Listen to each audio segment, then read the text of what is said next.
Shalom, selamat pagi Bapak Ibu, Saudara-saudari semua yang dikasihi dalam nama Tuhan Yesus. Pagi hari ini kita bisa datang kembali kepada Tuhan. Kita tahu karena Dia Allah yang luar biasa dalam hidup kita, Dia mengasihi kita. Dia sudah menyertai kehidupan kita sampai hari ini. Maka untuk itu bagi kita semua yang mengasihi Dia, kita mau lebih sungguh menyenangkan hati Tuhan. Kita mau memberi yang terbaik pagi hari ini buat Tuhan. Mari bersama-sama kita naikkan pujian Kau Bapa yang mengasihiku.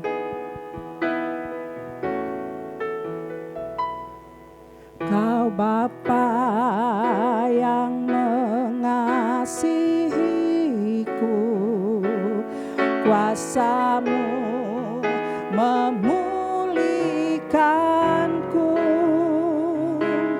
hati yang baru Kau berikan untukku, dapat melihat rencana-Mu. Rencana-Mu indah bagiku.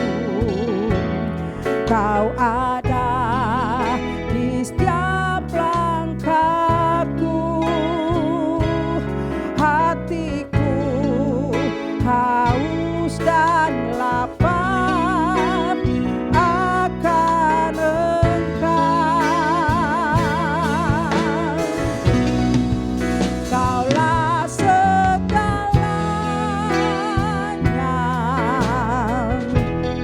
di dalam hidupku.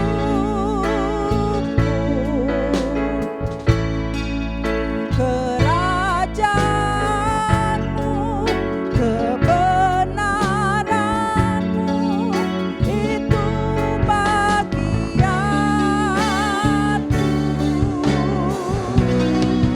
Kaulah yang kupandang selama hidupku.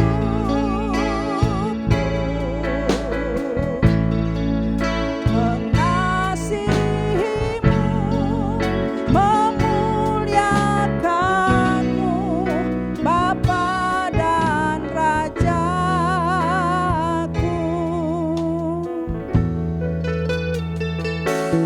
Kau Bapa yang mengasihiku, kuasa-Mu memulihkanku,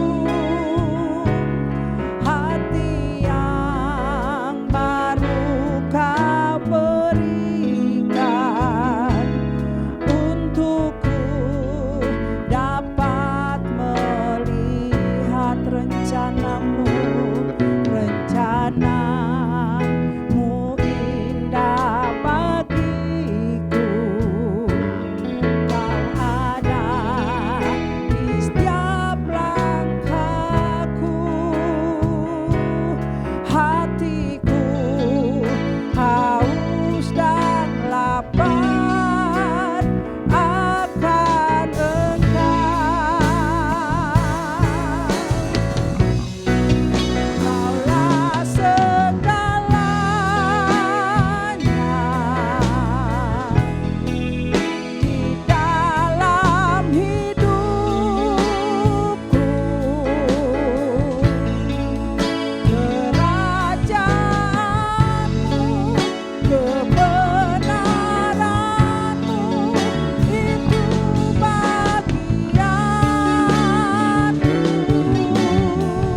kami Bapa. Engkau Allah yang setia bagi kami. Engkau Allah yang melindungi dan menjaga kami. Kami percaya hanya kepada Engkau saja Tuhan. Terima kasih Yesus. Terima kasih Tuhan. Engkau ada bagi kami saat ini Tuhan. Engkau hadir bagi kami. Engkau mengasihi setiap kami Tuhan. Kami ada di pagi hari ini Tuhan. Dan kami bisa memuji Engkau. Itu semua karena anugerah Tuhan dalam hidup kami Tuhan. Terima kasih Tuhan Yesus. Berkati ibadah ini Tuhan. Dari awal pertengahan sampai kepada akhirnya. Kami serahkan hanya di dalam satu nama. Yaitu di dalam nama Tuhan Yesus Kristus. Kami siap memuji Tuhan. Kami siap bersorak-sorai bagi Tuhan. Allah yang luar biasa dalam kehidupan kami. Yang percaya katakan amin. Kita mau bersorak bagi Tuhan. Kita mau tinggikan nama Tuhan. Karena Dia Allah yang luar biasa dalam hidup kita.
Dia berkuasa di bumi dan di surga.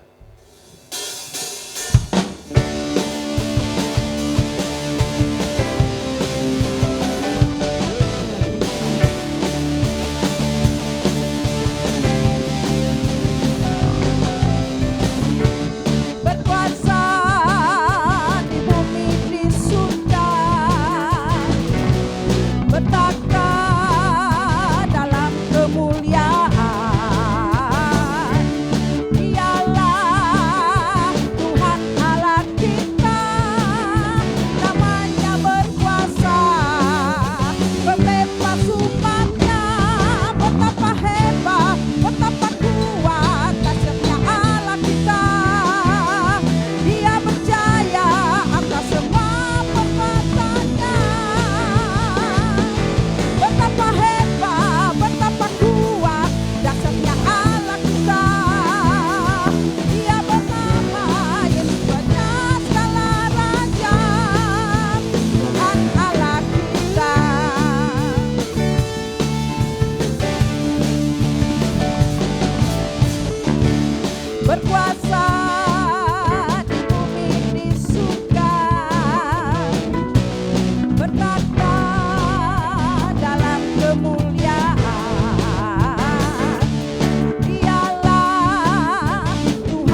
setia Allah kita.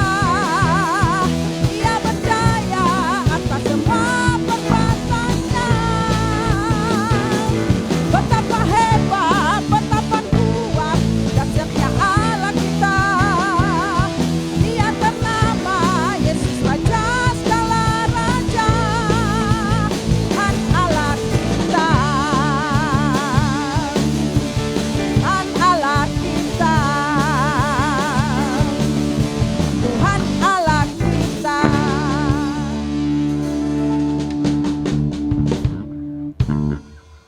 Kita sudah banyak memuji nama Tuhan. Tiba saatnya di mana kita akan mendengar kebenaran firman Tuhan pagi hari ini. Mari bersama-sama kita menaikkan pujian. Setiap janji-Mu Tuhan, kusimpan dalam lubuk hatiku.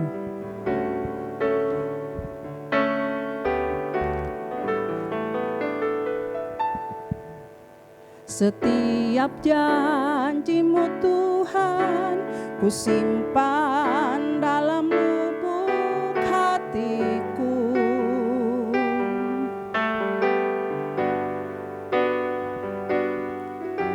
Lewati setiap masalah, tiap tetes air mata dalam hidupku.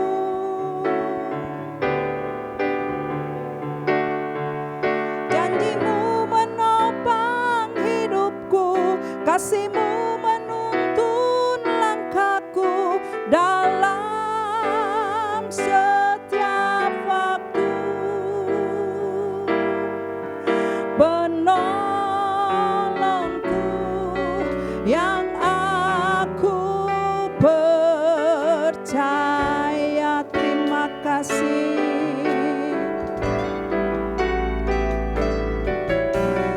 Terima kasih buat kasih setiamu. Penyertaan-Mu sempurna, janji-Mu tak pernah terlambat menolongku.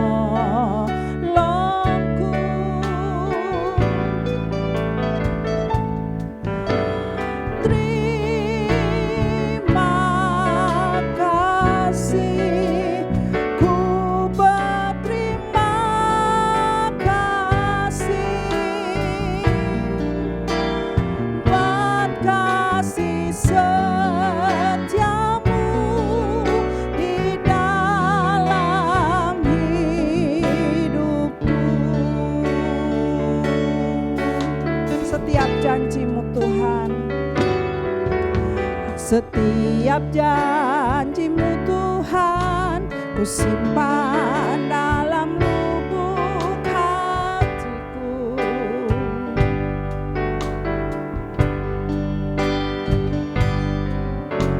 Lewati setiap masalah, tiap tetes air mata dalam hidupku.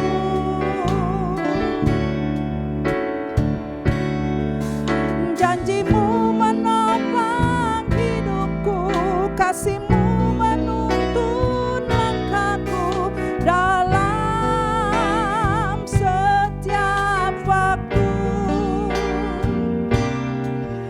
Penolongku yang aku percaya, terima kasih.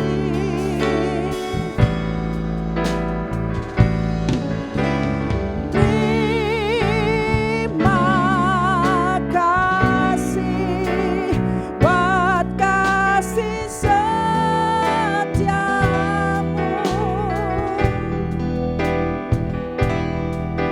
Penyertaan-Mu sempurna, janji-Mu tak pernah terlambat menolongku.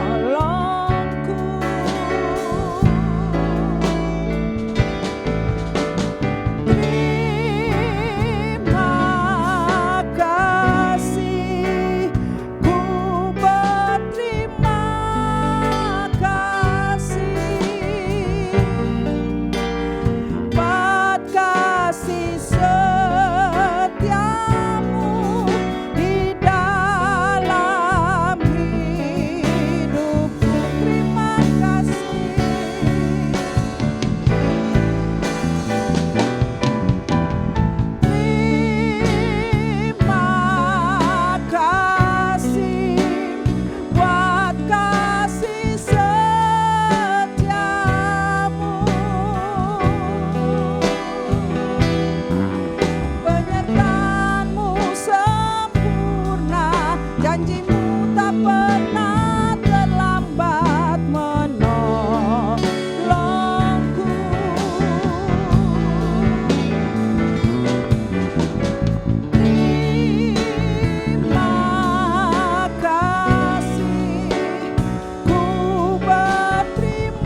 setiamu,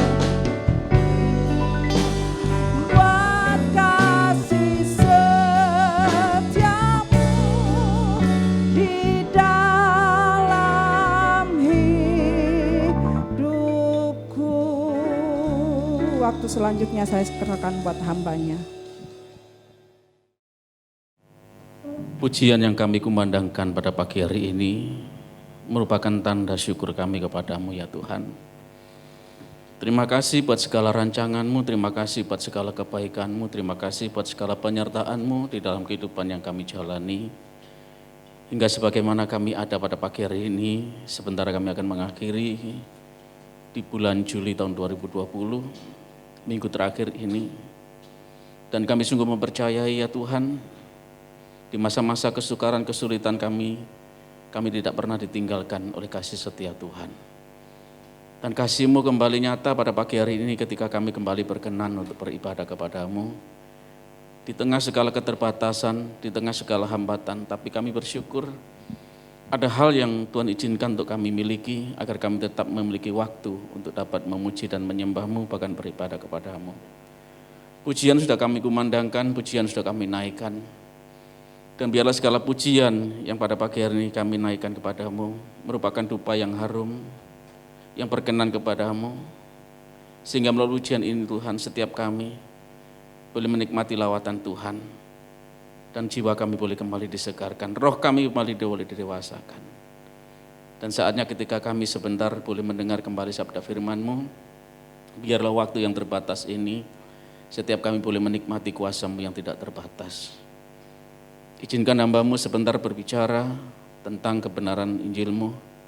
Pakai hamba-Mu di segala keterbatasan dan kekurangan, agar setiap perkataan yang keluar mulut lidah hamba-Mu pada pagi hari ini adalah kata-kata berkat, ada kata-kata syukur, adalah kata-kata ungkapan terima kasih kepada-Mu, sehingga dapat membangun iman kami semakin kokoh di tengah kondisi kami yang semakin sulit, sehingga kami benar-benar dapat memahami arti keselamatan yang Tuhan berikan bagi kami.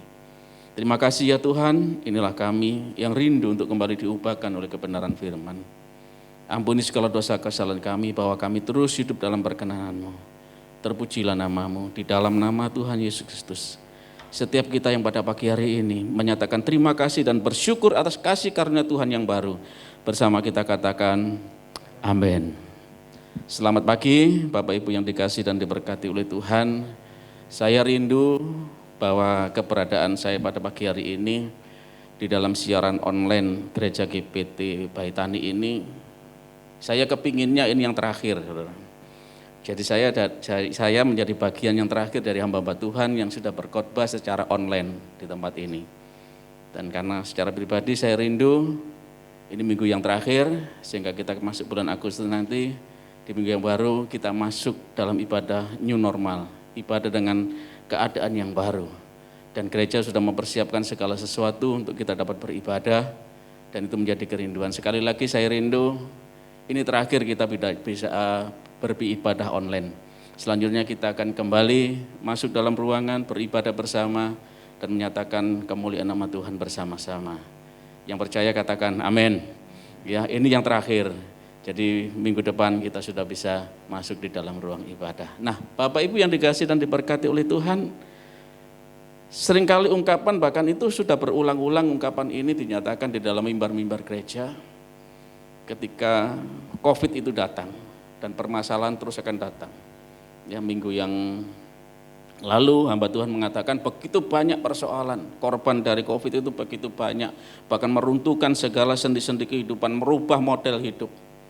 Tetapi Bapak Ibu, setiap kita, anak-anak Tuhan, hendaknya kita menjadikan kita semua ini adalah semakin mengenal Tuhan, semakin dapat menjawab kita semakin dewasa di dalam Tuhan. Artinya begini Bapak Ibu, segala pergumulan, permasalahan yang kita lalui bersama di awal bulan Maret yang lalu hingga akhir bulan Juli ini, itu hendaknya membawa kita semakin dewasa di dalam Tuhan. Artinya semakin mekakarlah iman kita di dalam Tuhan. Lah firman Tuhan pada pagi hari ini saya memberi tema itu mendewasakan dan melatih akar iman. Bapak Ibu yang dikasih dan diberkati oleh Tuhan, dalam menjalani kehidupan ini jalani saja. Tadi saya sempat berbincang dengan Bu Betty, banyak persoalan ya. Kata wong ditensi 1 hari 3 kali, ya sih lolos. Ya, asalnya 80 sampai berapa Bu Weti tadi 100 berapa, melonjak 111 kali 240, tangannya lemas. Tetapi Tuhan mau kita jalani saja prosesnya. Berikan respon dengan benar dalam ketaatan. Berikan respon dengan benar dalam ketulusan, dalam ucapan syukur. Percayalah itu semua akan menghasilkan ketekunan, dan biarlah ketekunan itu memperoleh buah yang matang. Artinya Bapak Ibu, mari kita jalani hari-hari ini. Sekali lagi saya ulangi ungkapan ini. Saya rindu, saya dalam menjadi pribadi hamba Tuhan menyampaikan firman Tuhan secara online di tempat ini. Saya rindu untuk bisa masuk minggu depan dalam ibadah new normal, ibadah yang baru. Mungkin ada hal-hal yang kita berubah, entah kita mau pakai masker, pakai penutup wajah, harus cuci tangan dan seterusnya, itu harus kita lalui. Tapi mari kita jalani saja proses itu. Kita ikuti proses itu. Percayalah ketika kita bisa mengikuti proses itu semua, maka perjalanan kehidupan kita, bahkan khususnya ibadah kita, akan berjalan normal kembali. Nah Bapak Ibu yang dikasihi oleh Tuhan, jika hari ini kita mengalami banyak pembentukan, jika hari ini kita mengalami banyak tempaan dan ujian, kalau kita merespon dengan benar, maka yakinlah karakter mulia yang ada di dalam diri kita itu semakin terbentuk. Sejak awal Maret ketika penderitaan kesulitan datang dalam seluruh sendi kehidupan, kalau kita mau mengalami semua itu adalah cara Tuhan untuk membentuk kita. Itu adalah tempaan dan ujian, lalu kita meresponnya dengan benar. Percayalah Bapak Ibu, ya, maka karakter kita sebagai anak Tuhan akan semakin terbentuk. Maka tanpa kita sadari sesungguhnya kemuliaan Tuhan itu sungguh akan membahagiakan kita semua. Ketika kita bisa merespon dengan benar, apakah kalau saya bisa berkata demikian, saya bisa merespon dengan benar? Belajar Bapak Ibu. Melalui kesulitan-kesulitan, siapa yang tidak sulit? Sekali lagi minggu yang lalu hamba Tuhan sudah menyampaikan, ya sekolah sulit, ya pendidikan aja sulit. Jangankan kita berusaha, ya seluruh sendi usaha itu hancur, luluh lantak. Tetapi kalau anak-anak Tuhan merespon dengan benar, segala sesuatu itu kemuliaan nampak. Tadi sekali lagi saya berbincang dengan Bu Betty, mengatakan begitu indahnya ya perjalanan hidup ini. Walaupun ada persoalan, tapi ya puji syukur masih bisa ya jalan, sekarang bisa sehat. Nah Bapak Ibu, Tuhan mengizinkan penderitaan, Tuhan mengizinkan masalah, Tuhan mengizinkan tekanan hidup atau keadaan yang tidak menyenangkan, sesungguhnya dengan harapan bahwa akar iman kita akan terus mencari sumber, yaitu sumber yang sejati. Siapa itu? Kehidupan Kristus. Mari kita bayangkan Bapak Ibu, kalau kita aman-aman saja menjalani hidup ini. Kita bayangkan saja kalau Tuhan memanjakan kita dengan mengabulkan semua doa yang kita naikkan. Tuhan tidak pernah mengizinkan penderitaan dan masalah hidup di dalam hidup kita. Tentu akan membuat kita jadi orang yang manja, betul? Praktek dari anak-anak kita, kalau kita memberikan segala sesuatu dengan mudah, menjadi anak yang manja. Tanpa mengalami tempaan, tanpa kesulitan, ketika mengalami kesulitan akan gugur. Bapak Ibu yang dikasihi dan diberkati oleh Tuhan, sekali lagi, kalau Tuhan memberikan hal kemudahan, itu berkat. Tetapi kalau terus tidak mengizinkan, kita akan menjadi pribadi yang cengeng. Kita akan menjadi orang yang cengeng, akibatnya akar iman kita tidak akan kuat. Ketika permasalahan terjadi, dengan mudahnya kehidupan kita akan tumbang. Dan saya tetap bersyukur, saya melihat anak-anak Tuhan, jemaat GPT Baitani, ya semakin kokoh di dalam Tuhan. Karena dapat merespon segala sesuatu dengan benar, dengan baik. Pertanyaannya pada pagi hari ini, apakah kita memilih untuk menjadi orang yang manja dengan akar iman yang rapuh, atau menjadi orang yang didewasakan oleh Tuhan? Ketika kita mengalami perbulan permasalahan, sekali lagi banyak hal. Ya, 3 minggu atau 4 minggu yang lalu kita kehilangan kembali seorang teman, ya, yang begitu mengasihi Tuhan. Ada goncangan, iya. Pergumulan, iya. Ya, Bapak Freddy Kuncoro dipanggil pulang oleh Tuhan. Kita semua kehilangan. Keluarga terlebih kehilangan. Tetapi kalau kita bisa merespon dengan benar, itu akan menumbuhkan akar iman kita yang semakin kokoh. Bapak Ibu, tanpa masalah kita hanya akan menjadi orang yang manja dan memiliki akar iman yang rapuh. Yang perlu kita jawab pada pagi hari ini, bagaimana kita dapat memiliki akar iman yang kuat itu. Mari kita membuka Alkitab kita di dalam Yakobus pasal 2 ayat ke-22. Ada satu ayat ini yang perlu kita renungkan pada pagi hari ini. Ayat itu berkata demikian, kamu lihat bahwa iman bekerja sama dengan perbuatan-perbuatan, dan oleh perbuatan-perbuatan itu iman menjadi sempurna. Sekali lagi saya baca ayat ini. Kamu lihat bahwa iman bekerja sama dengan perbuatan-perbuatan, dan oleh perbuatan-perbuatan iman itu menjadi sempurna. Kalau mau jujur, kalau mau fair di hadapan Tuhan, seringkali kita hanya bisa bertanya ketika mengalami pergumulan, mengapa Tuhan ini terjadi? Mengapa harus kami alami hal itu? Mengapa dan mengapa itu praktek hidupnya. Tapi bukan kita seringkali bertanya, harusnya kita seringkali bertanya, apa Tuhan maksudmu? Dan ayat Yakobus pasal 2:22 mengatakan, kamu lihat bahwa iman itu bekerjasama dengan perbuatan-perbuatan, oleh perbuatan-perbuatan itu iman menjadi sempurna. Artinya ada tindakan di dalam diri ini, ada perbuatan di dalam hidup ini. Jangan seringkali bertanya, mengapa Tuhan? Tapi kita sering lalai, hendaknya kita berubah cara itu. Tuhan, apa yang harus aku kerjakan? Apa yang harus aku lakukan ketika pergumulan permasalahan itu ada? Itu akan membentuk karakter iman kita semakin kokoh di dalam Tuhan. Kalau kita hanya tanya mengapa, mengapa, dan mengapa, seringkali kita menjadi pribadi yang semakin lemah. Kita tidak mengerti akan kasih dan kuasa Tuhan. Tadi pujian sudah mengatakan, ya setiap janji Tuhan itu menyatakan suatu kebaikan bagi hidup kita. Kalau kita bisa berseru dengan lantang, ku simpan dalam hidupku, itu apakah benar firman itu hidup dalam hidup kita? Lalu kita tonjolkan dalam langkah-langkah perbuatan kita. Bapak Ibu yang Tuhan mau, yang seperti Yakobus 2:22 katakan, perbuatan-perbuatan iman itu melalui perbuatan-perbuatan kita maka iman menjadi sempurna. Mari kita berusaha apa? Berusaha lebih baik lagi menjadi anak Tuhan. Berusaha lebih baik lagi dalam mengiring Tuhan. Karena Tuhan sudah memberikan segala sesuatu itu yang terbaik. Karena Galatia pasal 3:26 mengatakan demikian. Sebab kamu semua adalah anak-anak Allah karena iman di dalam Yesus Kristus. Banggalah Bapak Ibu. Kita itu anak-anak Allah, satu pribadi yang pemilik kuasa alam semesta ini. Dia menciptakan segala sesuatu, bahkan dia sedang menyiapkan kita tempat kekal yang mulia, yaitu surga yang mulia. Galatia 3 pasal 26, sebab kamu semua adalah anak-anak Allah, karena apa? Karena iman di dalam Yesus Kristus. Tapi iman ini harus kita terus kerjakan melalui perbuatan-perbuatan kita. Dari awal tadi saya katakan, ya kalau kita bisa merespon segala sesuatu dengan benar, kemuliaan Tuhan akan muncul.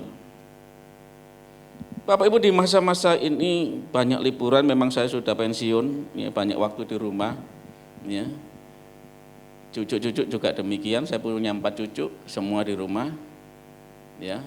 2 menantu, semua di rumah, karena memang di rumah kan kantornya tutup. Yang satu memang punya usaha, tapi juga tutup karena pandemi. Kumpul, seringkali kumpul. Lalu kalau sering mainan Bapak Ibu dengan cucu-cucu itu, ada satu permainan yang menurut saya menjadi suatu rema dalam kehidupan ini. Dan Bapak Ibu semua tahu permainan ini. Tahu permainan ular tangga Bapak Ibu? Ya semua tahu ya. Ular tangga nggak ada yang nggak tahu karena permainan kecil. Kalau dadu dilempar 4, 6 kita harus melangkah. Pernahkah kita bermain ular tangga? Jawabannya pasti pernah ya. Semua pernah main ini. Ya di dalam permainan itu terdapat apa Bapak Ibu? Petak-petak yang harus kita lalui untuk mencapai finish antara 100 dari 1, ya. Dadu kita lempar, keluarlah angka kita jalan. 1 petak dihitung. Selain mengajari cucu berhitung, itu mengajari ketertiban juga kan, nggak bisa loncat. 1, 2, 3, ngelewati petak-petak itu. Kadang kita jatuh. Karena apa? Bertemu apa Bapak Ibu? Kepalanya ular, walaupun langkah udah 87. Kena kepala orang turun serot sampai ke berapa itu 41 atau berapa. Atau kalau ke petak kita masuk di anak tangga, kita bisa langsung naik. Bapak Ibu yang saya kasihi, seperti itulah kehidupan kita. Petak-petak itu merupakan tantangan yang harus kita selesaikan. Tantangan yang harus kita selesaikan. Kalau yang sekolah, tantangannya di sekolah. Kalau yang bekerja, tantangannya di bekerja. Kalau ibu rumah tangga, tantangannya di rumah tangga. Dan dinamika kehidupan itu harus kita lalui, kan tidak bisa kita lalui. Petak-petak harus kita lalui. Kita harus menyelesaikan dan melewati setiap langkah yang telah ditentukan oleh dadu tadi sampai mencapai 100 menang. Tapi kalau Bapak Ibu main itu ketika sudah 96, 98, dadu itu keluar. Bukan yang kita harapkan, sudah 100 balik lagi kan Bapak Ibu. Mencapai finish itu bukan hal yang mudah. Kadang-kadang turun lagi ke berapa. Itu proses kehidupan. Nah, mari kita jalani proses itu. Seperti dadu di tangan pemain ular tangga, demikianlah kehidupan setiap kita. Tuhan itu memegang kendali kehidupan kita. Tinggal kita memilih. Kita dikendalikan oleh Tuhan, mau enggak? Nurut enggak dengan kehendak Tuhan? Atau kita enggak dah, enggak jalan udah, dadu dilempar enggak, tetap di sini aja. Enggak bisa, harus jalan. Dan ketika melewati persoalan-persoalan itu, entahkah itu kenaikan, entahkah itu keterpurukan, kita harus lewati.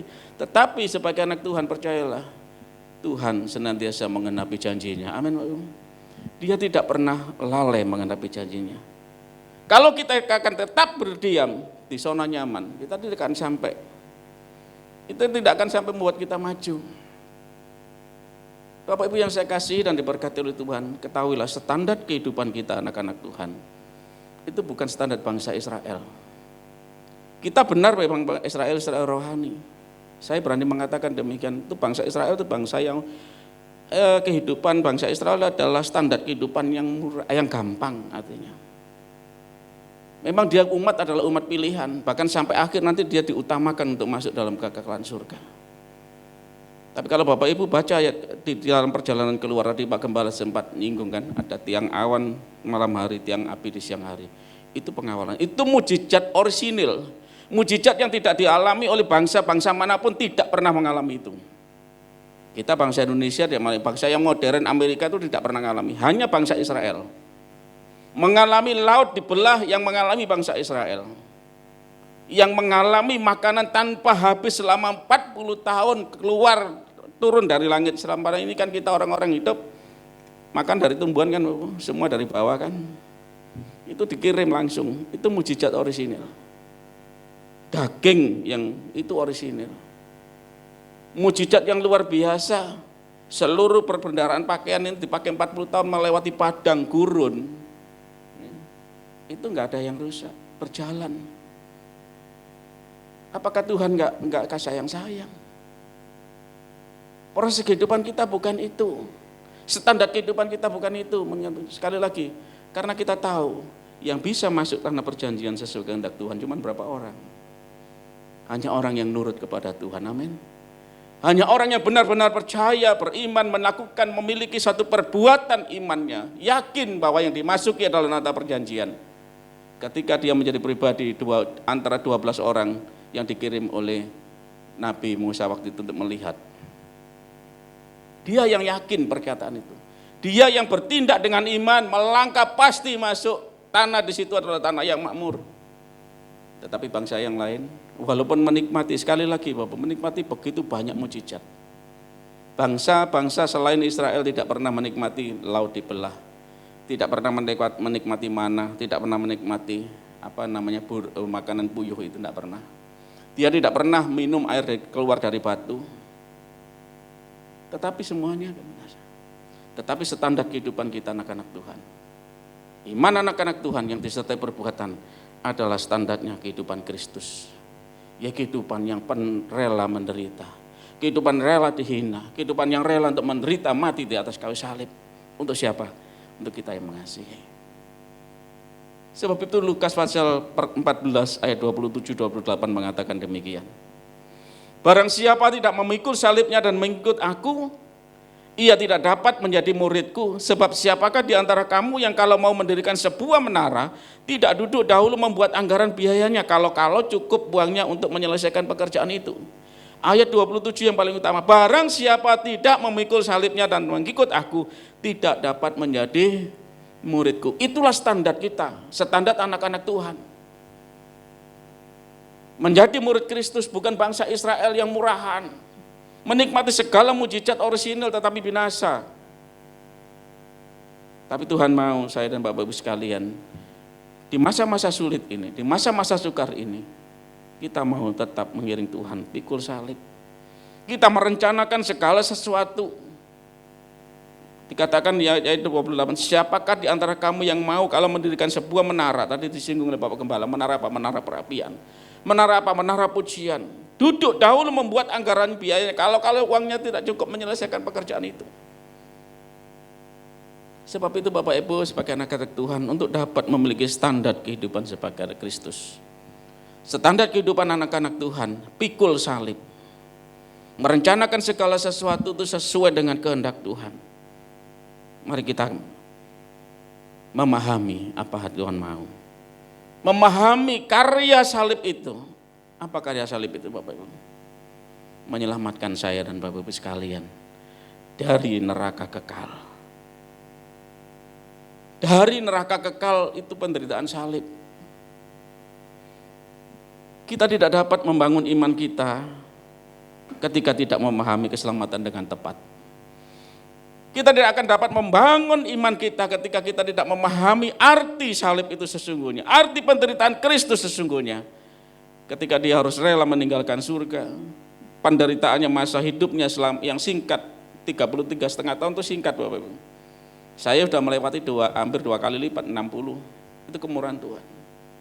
Tetapi waktu yang singkat itu dia pergunakan untuk karyanya, menjadikan setiap kita pada pagi hari ini ada, dapat melewati masa pandemi yang begitu sulit hingga akhir ini. Sekali lagi saya rindu, minggu depan kita dapat beribadah di gereja. Karya salib, tanpa memahami keselamatan, Bapak Ibu sesungguhnya iman kita gak akan kokoh. Sekali lagi, tanpa memahami keselamatan dengan tepat, maka kita dapat membangun iman. Tadi dikatakan, kita harus menghitung untuk membangun menara kita, cukup enggak? Demikian pola iman kita harus hitung. Nanti ada poinnya yang berikutnya.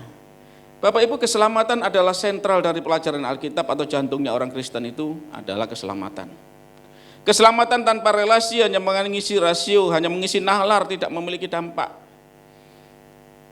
Sekali lagi, keselamatan tanpa relasi itu hanya mengisi rasio, hanya mengisi pikiran, tidak akan berdampak dalam kehidupan kita. Saya bersyukur Bapak Gembala secara berturut-turut terus mengulas bagaimana kita memiliki hati. Dari pintu domba tadi diulang, ada pintu ikan, lalu menara, dikerjakan untuk apa? Untuk kita semakin mengerti Tuhan, membangun hubungan relasi. Tadi diulang-ulang oleh Bapak Gembala dalam ibadah minggu yang lalu. Dalam ibadah minggu yang lalu diulang-ulang kan, doa. Dicontohkan di situ bagaimana engkong atau emaknya dari keluarga Bapak, kesetiaannya dalam membangun doa. Kalau dikatakan Kristen itu adalah pribadi, relasi kita dengan Tuhan, itu namanya Kristen. Sekali lagi, orang Kristen itu bukan menjalani kita liturgi, harus begini, enggak, tetapi hubungan pribadi dengan Tuhan. Relasi kita dengan Tuhan itu yang namanya iman. Kalau relasi ini hanya biasa-biasa saja, relasi tanpa relasi kepada Tuhan, ya mengenal, maksud saya memahami keselamatan tanpa memiliki relasi dengan Tuhan dengan baik, itu akan mengisi suatu nalar aja. Sekali lagi, sekolah teologi penting.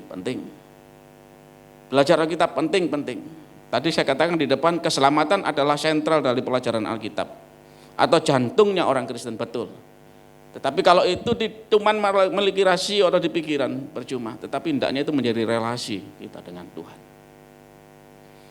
Bapak Ibu yang dikasih dan berkati oleh Tuhan, hendaknya ketika kita benar-benar memiliki relasi Tuhan, kita memiliki arti, kita memiliki dampak, yaitu tidak menjalani hidup itu dengan biasa-biasa, tetapi melalui ini semua, memahami keselamatan, kita mau berubah. Kita ubah gaya hidup kita ubah memahami keselamatan dengan sungguh-sungguh. Karena keselamatan itu adalah usaha Allah untuk apa? Mengembalikan kita manusia ke rancangan Allah semula. Sadar atau tidak Bapak Ibu, kita diciptakan Allah itu sempurna. Allah menciptakan Allah itu sempurna. Tetapi seiring usia yang kita jalani, ya seringkali kita jauh daripada Tuhan. Dan Tuhan terus mengingatkan, karena Tuhan ingin kita kembali kepada rancangan Tuhan.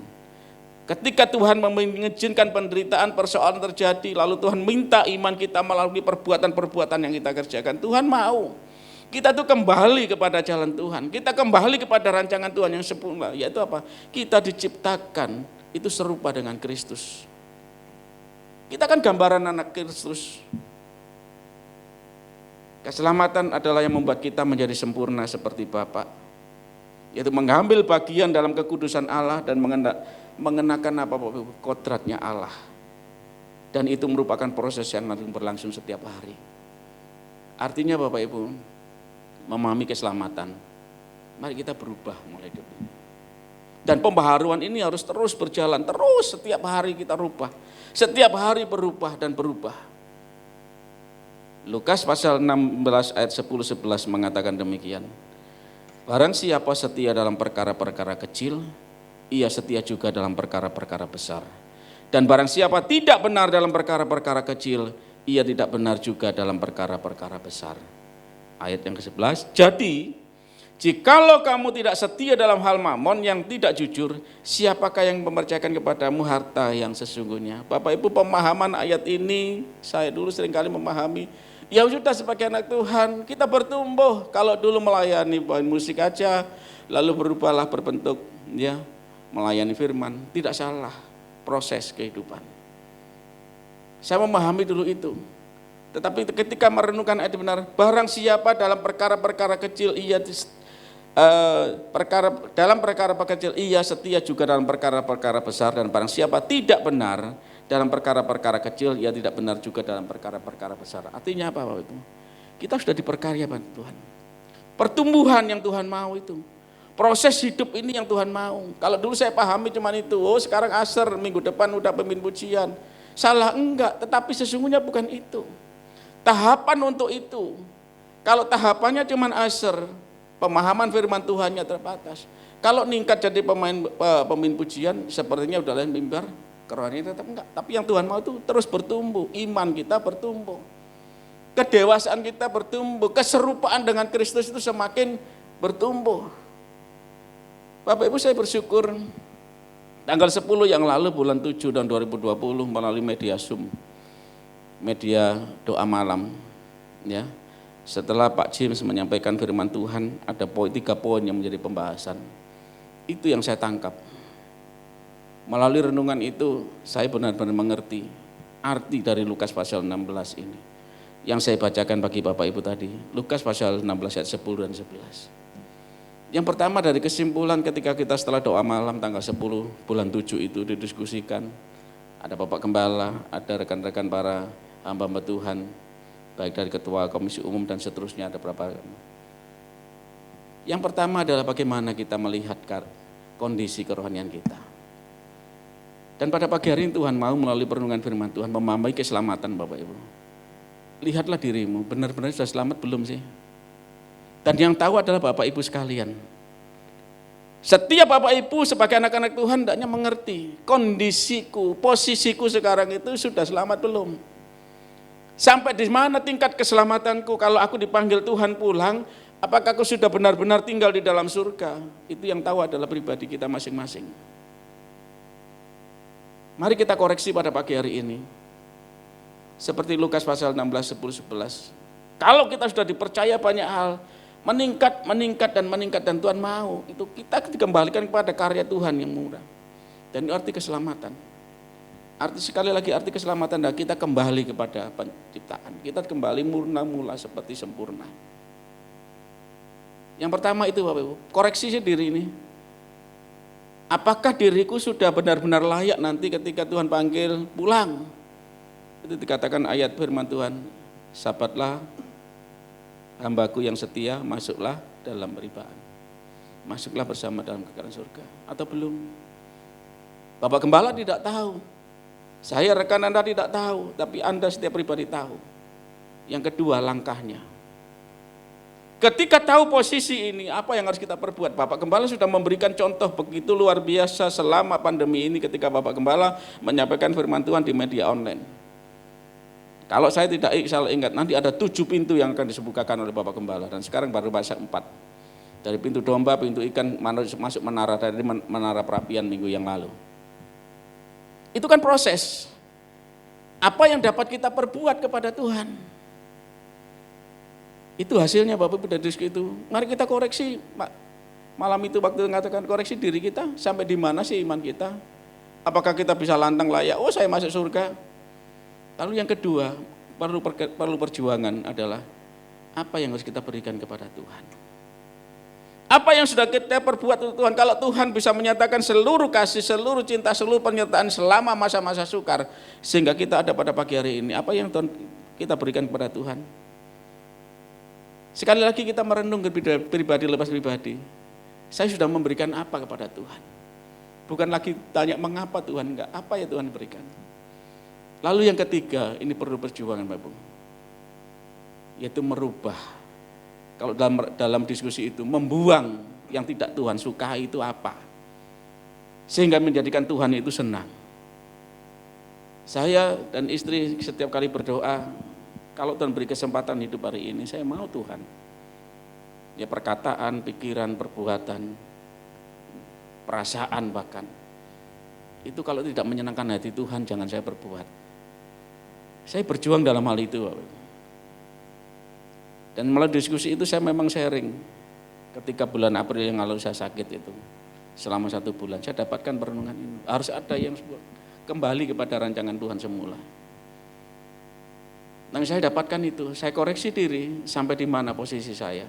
Yang kedua, apa yang sudah saya berikan. Yang ketiga, merubah. Apa yang Tuhan tidak senang untuk saya kerjakan itu akan saya buang. Dan ini bukanlah hal yang mudah, Bapak Ibu. Ini bukan hal yang mudah. Sekali lagi Bapak Ibu, setiap Bapak Ibu apa yang Bapak Ibu senang, yang itu Tuhan tidak senang, buang. Artinya perubahan hidup, entah itu perkataan, entah itu perbuatan, entah itu pikiran, entah itu perasaan, apapun namanya itu, jika itu tidak menyenangkan hati Tuhan, buang. Ini butuh proses. Sekali lagi saya mengerti pemahaman Lukas pasal 16, itu setelah sakit, 1 bulan ya, itu diingatkan, udah kan selesai. Itu kalau menghadap Tuhan layak enggak sih saya tinggal dalam surga? Tapi Tuhan memberikan pelajaran-pelajaran itu. Periksa diri, berikan yang terbaik untukku, lalu perbuatlah yang menyenangkan hatiku. Bapak Ibu, 3 hal ini hasil diskusi itu. Kalau kita mau rancang juga firman Tuhan yang disampaikan oleh Bapak Gembala, itu tahapannya. Ya, membuka hati, pintu gerbang domba yang sudah terbakar. Itu kita benahi untuk masuklah hadirat Tuhan. Lalu langkahnya apa? Perubahan-perubahan hidup. Kalau minggu yang lalu dikatakan perubahan dalam bersikap kita membangun menara doa. Nah Bapak Ibu, ada ungkapan begini, terhindar dari neraka dan diperkenan masuk surga, itu buah keselamatan Bapak Ibu. Itu buahnya keselamatan, yaitu keselamatan yang kita kerjakan. Ketika kita tidak masuk neraka tapi kita masuk surga, itu adalah hadiah. Itu adalah buah keselamatan. Artinya begini, kalau kita masuk proses pendidikan hidup, kita lulus, itu baru dikatakan itu. Nah prosesnya itu, periksalah diri, buatlah Tuhan hati Tuhan senang. Berikan yang terbaik untuk Tuhan, lalu berikan hati Tuhan senang. Itu prosesnya Bapak Ibu. Buka hatimu. Sebab itu ayat firman Tuhan, ketika dia naik ke surga tinggalnya apa? Jadikanlah semua bangsa apa? Murid Bapak Ibu. Murid itu perlu dididik. Sebab itu renungan dari servan grupnya PAW-nya Kini Balu, ya, Mazmur 93, Mazmur 94 maksud saya dapat ayat yang ke-12.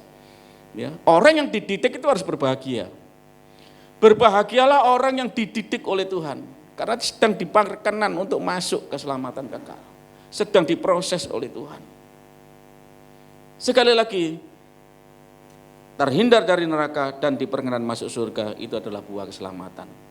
Seperti halnya kalau kita sekolah, kalau kita kuliah, ikuti proses pendidikan, mengikuti seluruh kurikulumnya, ujian, lulus, punya gelar. Kehidupan juga begitu, kurikulum kehidupannya berbeda-beda. Apakah saya masih tingkat SD, TK, atau sudah SMA, atau sudah mahasiswa, berbeda-beda. Tetapi mari kita ikuti itu. Kita lulus, dapat masuk surga. Sebab itu Galatia pasal 3, 27-29 mengatakan demikian. Karena kamu semua yang dibaptis dalam Kristus telah mengenakan Kristus telah mengenakan Kristus. Dalam hal ini tidak ada orang Yahudi atau orang Yunani, tidak ada hamba atau orang merdeka, tidak ada laki-laki atau perempuan, karena kamu semua adalah satu dalam Kristus. Dan jikalau kamu adalah milik Kristus, maka kamu juga adalah keturunan Abraham dan berhak apa Bapak Ibu? Menerima janji Allah. Amin kan Galatia pasal 3, 27-29. Kita sudah diubah. Kita semua sudah dibaptis dalam Kristus. Kita mengenakan kehidupan Kristus.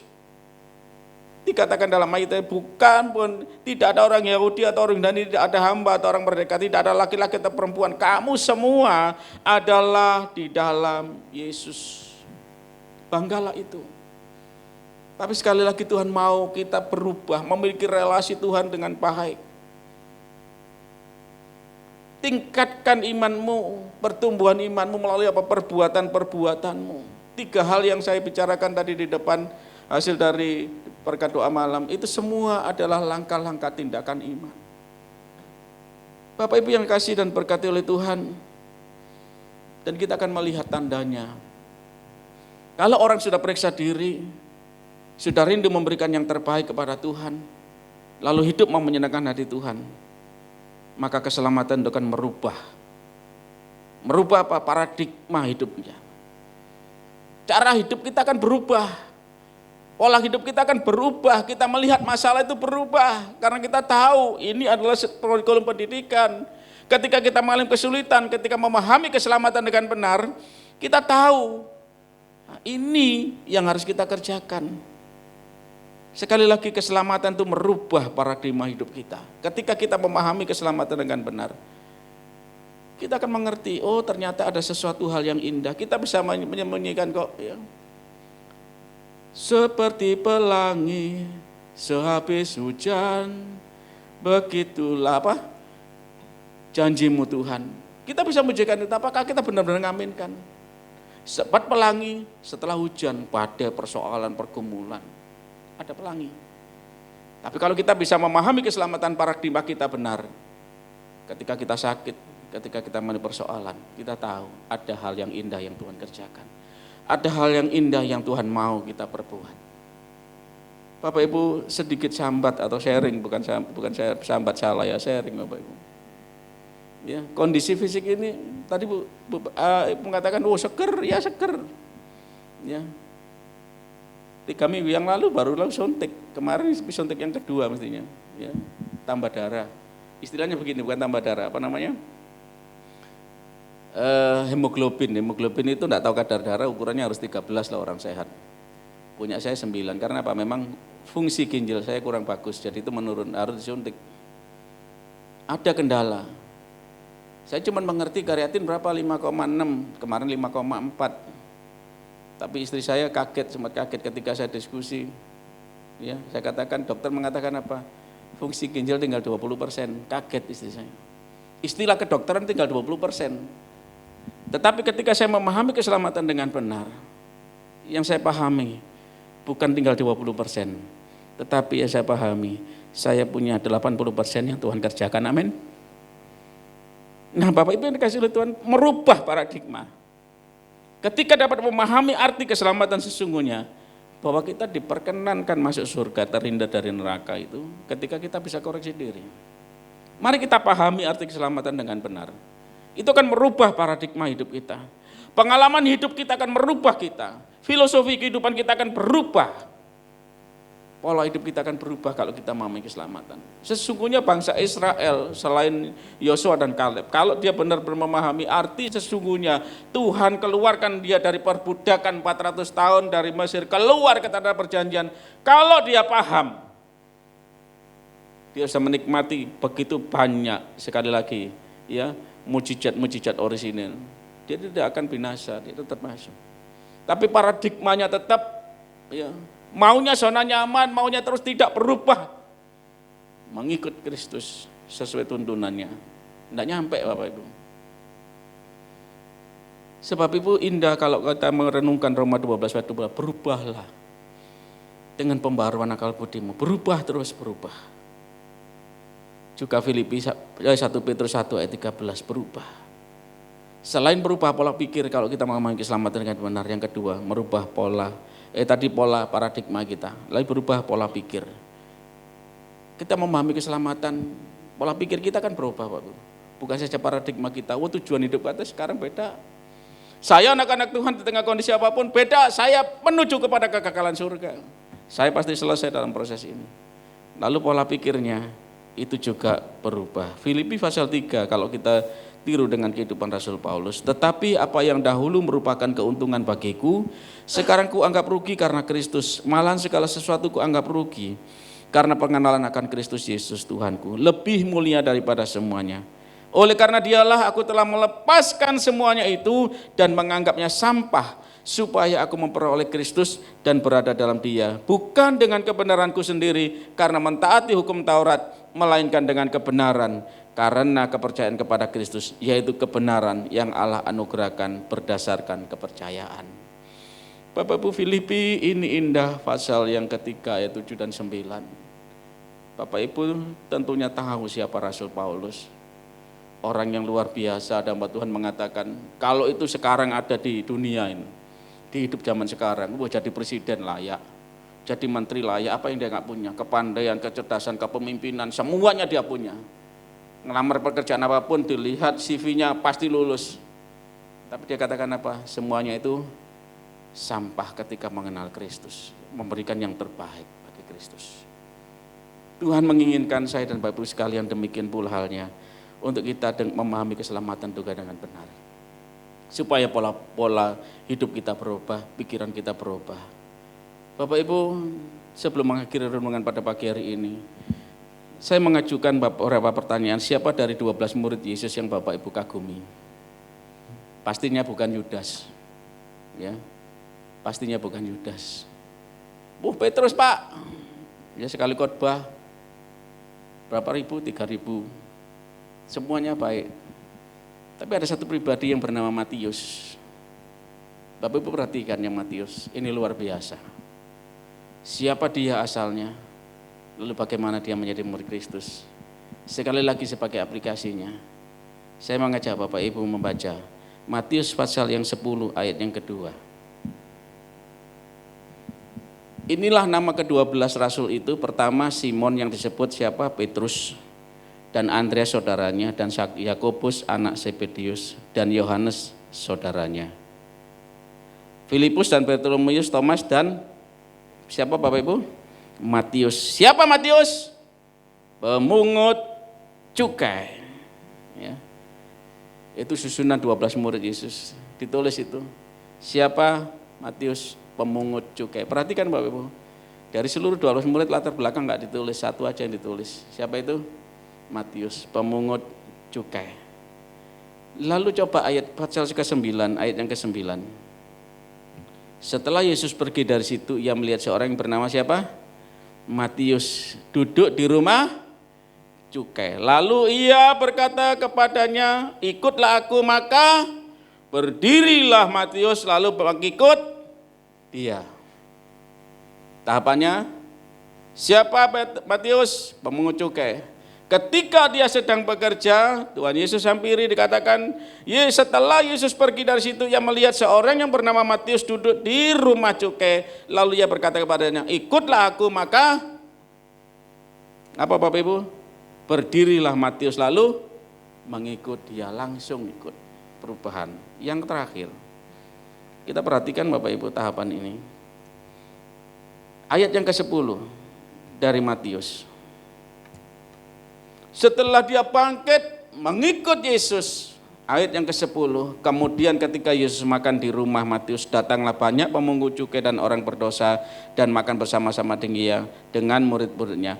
Pada waktu orang Farisi melihat itu, berkatalah mereka kepada murid-murid Yesus, mengapa gurumu makan bersama-sama dengan pemungut cukai dan orang berdosa? Yesus mendengarnya dan berkata, bukan orang sehat yang memerlukan tabib, tetapi orang sakit.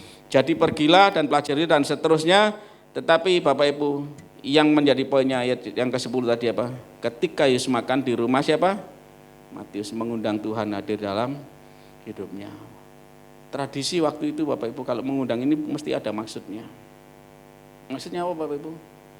Dia sudah menjadi pribadi anaknya Tuhan. Sebab itu di dalam Lukas pasal 5 ayat 27-30, ini poin besarnya. Di dalam, maaf Bapak Ibu saya buka catatan saya, Lukas pasal 5 ayat 27 sampai dengan 30.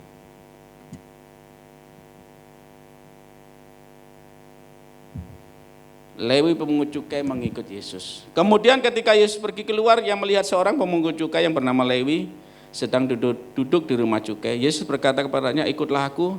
Maka berdirilah Lewi dan meninggalkan segala sesuatu, lalu mengikut dia. Dan Lewi mengadakan suatu perjamuan besar untuk dia di rumahnya, dan sejumlah besar pemungut cukai dan orang-orang lain turut makan bersama-sama dengan dia. Orang-orang Farisi dan ahli Taurat bersungut-sungut kepada murid Yesus, katanya, mengapa kamu makan dan minum-minum bersama dengan pemungut cukai dan orang berdosa? Lalu jawab Yesus kepadanya, mereka katanya, bukan orang sehat yang memerlukan. Itu ayat panduannya. Diundanglah Bapak Ibu, dia berikrar, selesai sudah, saya bukan menjadi pemungut cukai, tetapi saya mengikut Kristus. Dia woro-woro. Diundang seluruh temannya, dia woro-woro. Aku selesai hari ini, tidak lagi pemungut cukai. Apakah demikian juga kehidupan kita? Ya.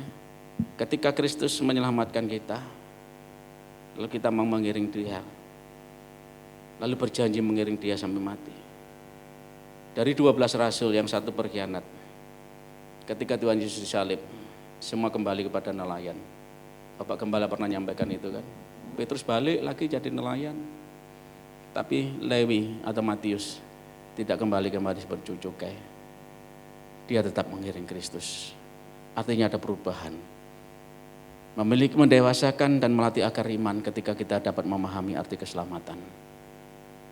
Dan percayalah Bapak Ibu, ketika kita mengerjakan itu, Tuhan akan membawa kita kepada kekekalan surga. Kalau Matius bisa, seorang yang berdosa, mengikut Tuhan sampai akhir. Demikian pula saya dan Bapak Ibu sekalian. Dosa kita telah ditebus oleh Kristus. Mari mengikut Tuhan. Ketika Tuhan datang kedua kali, kita didapati menjadi pribadi yang layak tinggal di dalam kekekalan surga. Bahkan kalau kita mempelajari Alkitab, ada lagi pemungut cukai yang lain, Sakius. Sakius kan demikian juga. Dia katakan, Tuhan sekarang aku mengikut Engkau. Separuh dari hartaku kuberikan kepada orang miskin. Separuhnya buat bayar utang. Bukan bayar utang, bayar tebusan. Dikembalikan, siapa dulu berulang tak kembalikan. Bangkrut enggak bangkrut Bapak Ibu. Sakius waktu itu bangkrut. Kekayaannya separuh udah dibayarkan, kasih orang miskin, separuhnya buat kembalikan orang dulu yang ditipu. Bangkrut enggak bangkrut. Itulah harga mengikut Kristus. Bagaimana dengan saya dan Bapak Ibu sekalian? Sekali lagi, kita mau mengiring Tuhan, memahami arti keselamatan, agar kita senantiasa menikmati penyertaan dan perlindungan Tuhan. Yakin, percayalah, sekali lagi saya rindu, ini adalah ibadah terakhir, ibadah online. Minggu depan kita masuk ibadah new normal yang baru. Karena Tuhan merindukan saya dan Bapak Ibu sekalian semakin bertumbuh mengenal pribadi Tuhan, semakin indah bersama Tuhan. Tuhan Yesus memberkati setiap kita. Amin. Terima kasih Bapak, Engkau sungguh baik, sangat baik bagi kami. Yang Tuhan senantiasa dari hari ke hari boleh melimpahkan kebaikan-Mu. Dan kebaikan-Mu itu yang menopang hidup kami sampai hari ini kami masih ada. Terima kasih, kami menyerahkan perjalanan hidup kami ke depan ini. Kami tidak tahu apa yang terjadi, namun firman-Mu merupakan pelita bagi kami, suluh bagi jalan kami. Karena itu Bapa, setiap firman yang kami dengar, Engkau Roh Kudus meteraikanlah. Dan hamba-Mu yang Tuhan sudah memberikan pencerahan pada hari ini, kami boleh ada mendengar firman. Engkau akan mengurapi hamba-Mu kembali, lebih lagi Tuhan pakai kesehatannya, Tuhan akan sembuhkan dengan sempurna. Dan selama kesempatan masih ada, hamba-Mu dapat memuliakan nama Tuhan dimanapun hamba-Mu berada ini. Terima kasih Tuhan, semua jemaat yang sudah mendengar firman sama-sama dapat diberkati. Izinkan kami untuk menerima berkat-Mu, kami boleh menapaki jejak-jejak kami ini bersama dengan Tuhan, keluar masuk kami dijagai Tuhan. Apapun yang kami kerjakan, karena kami ingin memuliakan nama Tuhan, maka Tuhan akan menyertai kami. Terima kasih Bapa. Sidang jemaat yang dikasihi dan diberkati Tuhan, mari kita bersama-sama menerima berkat anugerah dari Allah Bapa dalam cinta kasih Tuhan Yesus, dan di dalam kekuatan penghiburan Roh Kudus akan menyertai kita semua hari ini sampai Tuhan Yesus datang. Tuhan memberkati engkau dan melindungi engkau. Tuhan menyinari engkau dengan wajah-Nya dan memberikan engkau kasih karunia. Tuhan menghadapkan wajah-Nya kepadamu dan memberikan damai sejahtera. Kita semua diberkati mulai saat ini sampai Tuhan Yesus datang. Di dalam nama Tuhan Yesus Kristus, kiranya Engkau memberkati aku berlimpah-limpah dan memperluas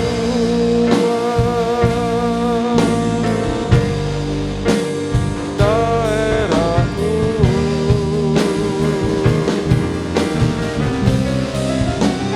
dan kiranya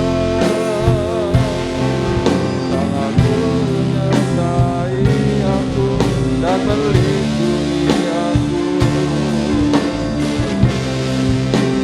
daripada malapetaka, sehingga kesakitan tidak menimpa aku. Tuhan mendengarkan dan menjawab doaku. Tuhan Yesus memberkati kita semua. Sampai jumpa minggu depan.